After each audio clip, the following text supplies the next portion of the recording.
Salve fratres, welcome back to the jungle of Protestantism.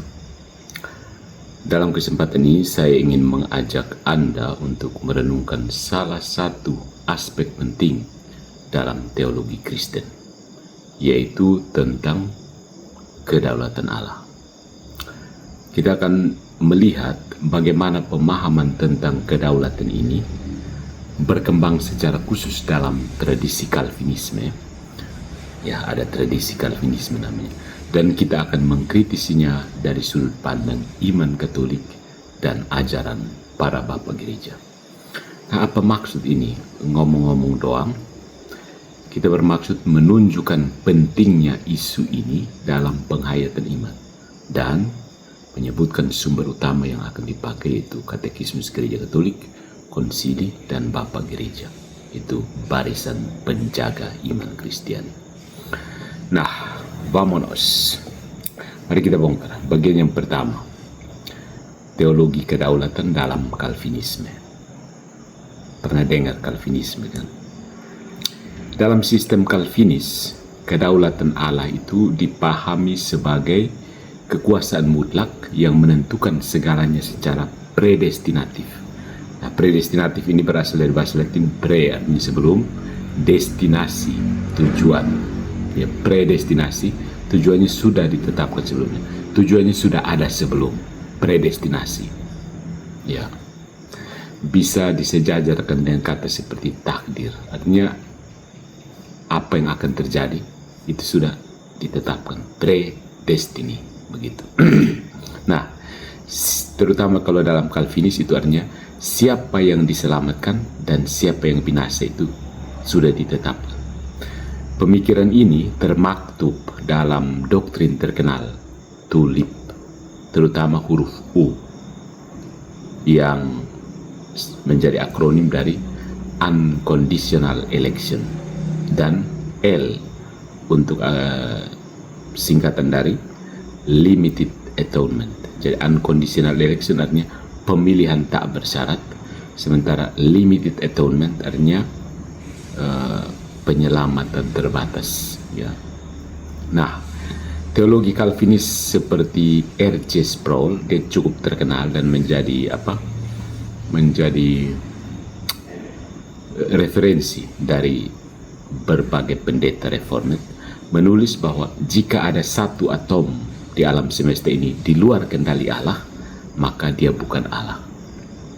Suatu pernyataan yang menekankan determinasi ilahi yang sangat kuat dari R.C. Sproul. Nah, dengan prinsip seperti ini ternyata terdapat masalah inkonsistensi teologis, tidak konsisten. Pendekatan seperti ini membawa persoalan yang tidak sedikit, ya. Salah satunya adalah pertentangan antara kedaulatan ilahi dan kebebasan manusia. Di satu pihak ada kedaulatan ilahi, di satu pihak ada kebebasan manusia. Saya mencermati khotbah-khotbah reformat itu inkonsisten dalam hal ini. Di satu pihak mereka berusaha menegaskan kedaulatan ilahi dan konsekuensinya menghilangkan kebebasan manusia. Ketika mereka berusaha untuk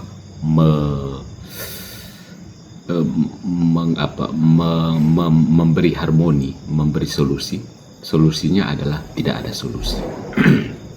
Jadi atau Allah berdaulat atau manusia bebas.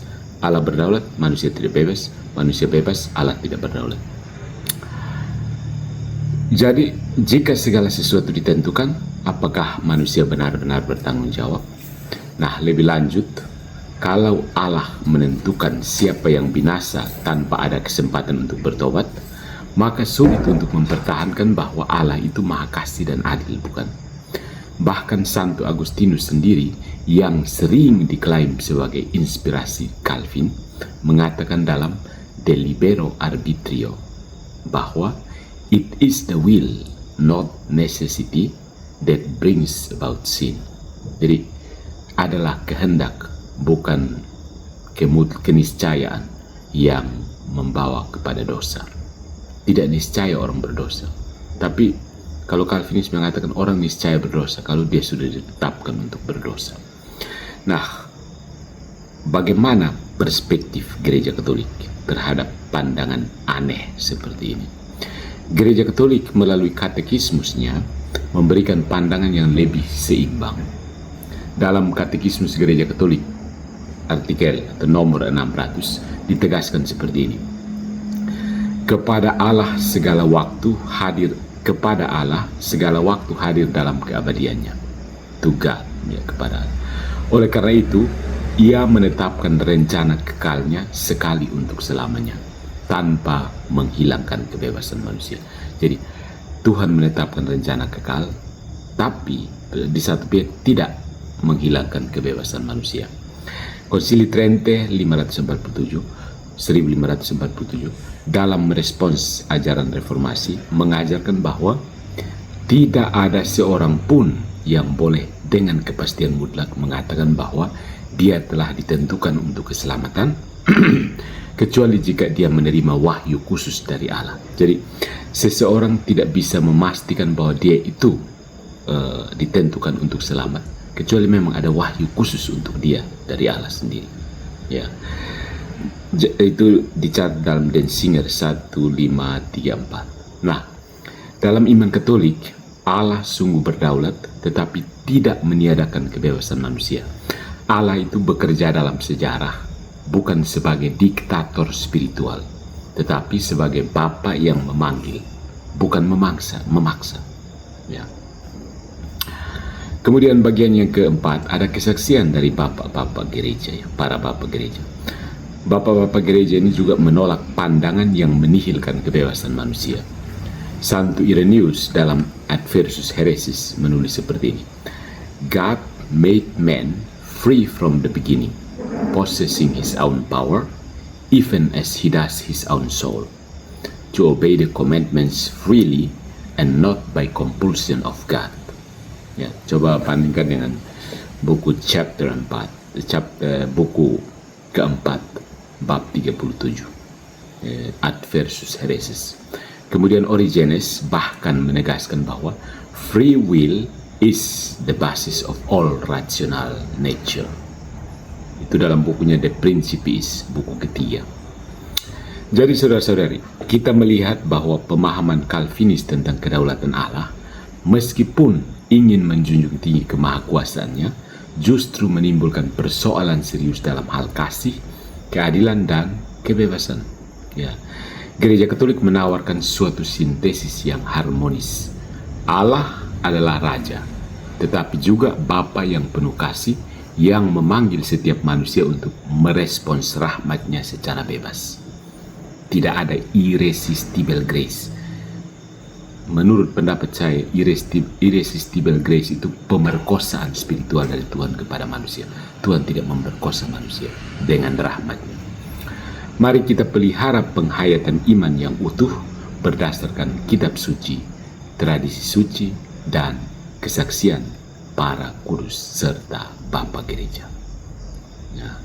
Jadi ini singkat saja. Jika Anda lebih mau mendalami soal kedaulatan Allah dan kehendak bebas manusia, bagi yang Katolik atau yang Protestan yang mau belajar, silahkan baca Katekismus Gereja Katolik artikel 600 1730 sampai 1748. Nanti saya cantumkan.